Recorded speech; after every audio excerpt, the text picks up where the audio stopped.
યાદ છે એ સમય જ્યારે આર્ટિફિશિયલ ઇન્ટેલિજન્સ એટલે કે એઆઈ ફક્ત સાયન્સ ફિક્શન ફિલ્મોની વાત હતી, પણ હવે જુઓ, એ જ એઆઈ ચેટ જીપીટી બનીને આપણને ઈમેલ લખવામાં મદદ કરે છે અને મિડજર્ની બનીને એવા ચિત્રો બનાવે છે જેની આપણે કલ્પના પણ ન કરી હોય.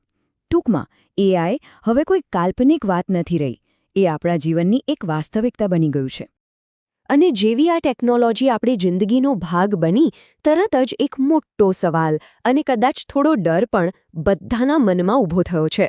શું એઆઈ એક દિવસ આપણી નોકરીઓ, આપણી જગ્યા લઈ લેશે? તો ચાલો આજે આ જ સવાલનો જવાબ શોધવાની કોશિશ કરીએ. હવે જુઓ, આ સવાલનો જવાબ સીધો હા કે નામાં આપી શકાય એવો નથી. એના માટે સૌથી પહેલાં તો આપણે એ સમજવું પડશે કે આ એઆઈ આખરે છે શું. એકદમ સાદા શબ્દોમાં કહીએ તો એઆઈ એટલે મશીનોને માણસની જેમ વિચારવાની, નવી વસ્તુઓ શીખવાની અને પોતાના નિર્ણયો લેવાની તાલીમ આપવી. બસ આટલી સિમ્પલ વાત છે. આમ તો એઆઈ ઘણું વિશાળ છે, પણ મુખ્યત્વે એના 3 પ્રકાર આપણે રોજબરોજ જોઈએ છીએ. પહેલું છે જનરેટિવ એઆઈ, જે નવું કન્ટેન્ટ બનાવે છે. પછી એ કવિતા હોય, સંગીત હોય કે પછી કોઈ ચિત્ર. બીજું છે ઓટોમેશન, જે એકનું એક કંટાળાજનક કામ આપમેળે કરી લે છે. અને ત્રીજું છે પ્રિડિક્ટિવ એનાલિટિક્સ, જે ડેટા જોઈને ભવિષ્યમાં શું થઈ શકે છે એનું અનુમાન લગાવે છે. ઓકે, તો હવે વાત કરીએ એ ચિંતાની જે કદાચ બધાને સતાવી રહી છે. નોકરીઓનું શું થશે? જો ઇતિહાસ સાક્ષી છે કે જ્યારે પણ કોઈ નવી ટેકનોલોજી આવે છે ત્યારે અમુક કામ બદલાય જ છે. તો સવાલ એ છે કે આ વખતે કોનો વારો છે? કયા ક્ષેત્રો પર સૌથી વધુ અસર પડશે?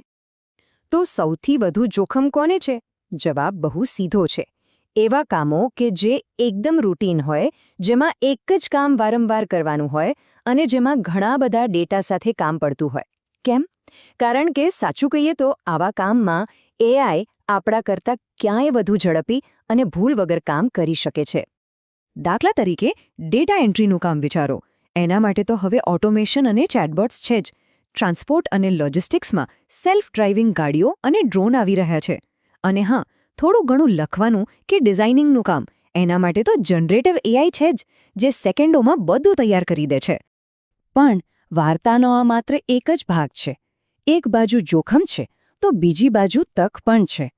તો હવે સવાલ એ છે કે આપણામાં, એટલે કે માણસોમાં, એવું તો શું ખાસ છે જે કોઈ મશીન ક્યારેય આપણી પાસેથી છીનવી નહીં શકે? જરા આ તફાવત જુઓ. એક તરફ એઆઈ છે, એની તાકાત શું છે? Data processing, logic, speed. પણ બીજી બાજુ છે આપણે, માણસો. આપણી તાકાત શું છે? ભાવનાત્મક બુદ્ધિ, એટલે કે ઇક્યુ. શું સાચું, શું ખોટું એ નક્કી કરવાની ક્ષમતા. અને કંઈક બિલકુલ નવું બનાવવાની શક્તિ. આ વસ્તુઓ મશીનમાં નથી હોતી. એટલે કે એઆઈ એ તો સમજી શકે છે કે કોઈના મેડિકલ રિપોર્ટમાં શું લખ્યું છે, પણ એ નથી સમજી શકતું કે એ વ્યક્તિને કેવું લાગી રહ્યું છે. એક ડૉક્ટર જે રીતે દર્દી સાથે વાત કરીને હિંમત આપે છે, એ કામ કોઈ મશીન કરી શકે? ના. અને સાચી ક્રિએટિવિટી, એટલે કે કંઈક એવું વિચારવું જે પહેલાં ક્યારેય વિચારાયું જ નથી, એ તો માણસનું જ કામ છે. તો આ બધી વાતનો સાર શું નીકળે છે? એ જ કે ભવિષ્ય માણસ વિરુદ્ધ મશીન નથી. ભવિષ્ય છે માણસ પ્લસ મશીન. એટલે કે એઆઈ આપણી જગ્યા નહીં લે, પણ આપણી ક્ષમતાઓને અનેક ગણી વધારી દેશે. અને આના પરથી જ એક બહુ જ મહત્વની વાત સામે આવે છે, જે કદાચ આખી ચર્ચાનો નિચોડ છે. એઆઈ માણસને રિપ્લેસ નહીં કરે, પણ જે માણસ એઆઈનો ઉપયોગ જાણે છે તે એવા માણસને ચોક્કસ રિપ્લેસ કરશે જે નથી જાણતો. આ વાક્ય ખરેખર બહુ ઊંડો અર્થ ધરાવે છે. આને સમજવા માટે એક મસ્ત ઉદાહરણ છે. એઆઈને આપણા મગજ માટેનું એક સુપર કેલ્ક્યુલેટર સમજો. જ્યારે કેલ્ક્યુલેટર આવ્યું ત્યારે શું ગણિતના નિષ્ણાતોની નોકરી જતી રહી? ના, બલકે એમનું કામ વધુ ઝડપી અને સહેલું બની ગયું. બસ એઆઈ પણ આપણા માટે એ જ કામ કરવાનું છે. તો ભવિષ્યમાં આપણું કામકાજ કેવું દેખાશે? ચાલો કલ્પના કરીએ. એક ડૉક્ટર હશે જે એઆઈની મદદથી બીમારીનું નિદાન વધુ સચોટ અને ઝડપથી કરી શકશે.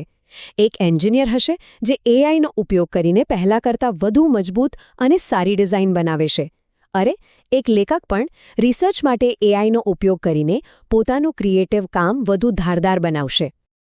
ઓકે, તો આ બધું જાણી લીધા પછી હવે સૌથી મોટો સવાલ આવે છે. તો પછી આપણે શું કરવાનું? આ નવા યુગમાં સફળ થવા માટે પોતાની જાતને કેવી રીતે તૈયાર કરવી? આના માટે મુખ્યત્વે 3 રસ્તા છે. નંબર 1, શીખતા રહો. સતત નવું જાણવાની અને નવી ટેકનોલોજી શીખવાની તૈયારી રાખો. નંબર 2, એવી સ્કિલ્સ પર ફોકસ કરો જે માત્ર માણસો પાસે છે, જેમ કે લીડરશિપ, ટીમવર્ક અને બીજાની લાગણીઓને સમજવી. અને નંબર 3, ક્રિટિકલ થિંકિંગ. એટલે કે એઆઈ જે પણ માહિતી આપે એને આંખ બંધ કરીને માની ન લેવી. સવાલ પૂછતા શીખવું અને એને જાતે ચકાસવું. તો આખી વાતનો સાર એ જ છે કે એઆઈથી ડરવાની નહીં, પણ એને એક પાવરફુલ ટૂલ તરીકે જોવાની જરૂર છે. જેમ કહેવાય છે ને કે એઆઈ પાસે મગજ હોઈ શકે પણ આત્મા નથી હોતો. અને બસ જ્યાં સુધી આપણા કામમાં લાગણી, નૈતિકતા અને માનવતાની જગ્યા છે ત્યાં સુધી આપણું સ્થાન કોઈ નહીં લઈ શકે. આખરે આ ટેકનોલોજી આપણે જ બનાવી છે, એટલે એનો ઉપયોગ કેવી રીતે કરવો એ પણ આપણા જ હાથમાં છે. ટૂલ તો તૈયાર છે. હવે સવાલ એ નથી કે એઆઈ શું કરી શકે છે. અસલી સવાલ તો એ છે કે આપણે શું કરવા તૈયાર છીએ.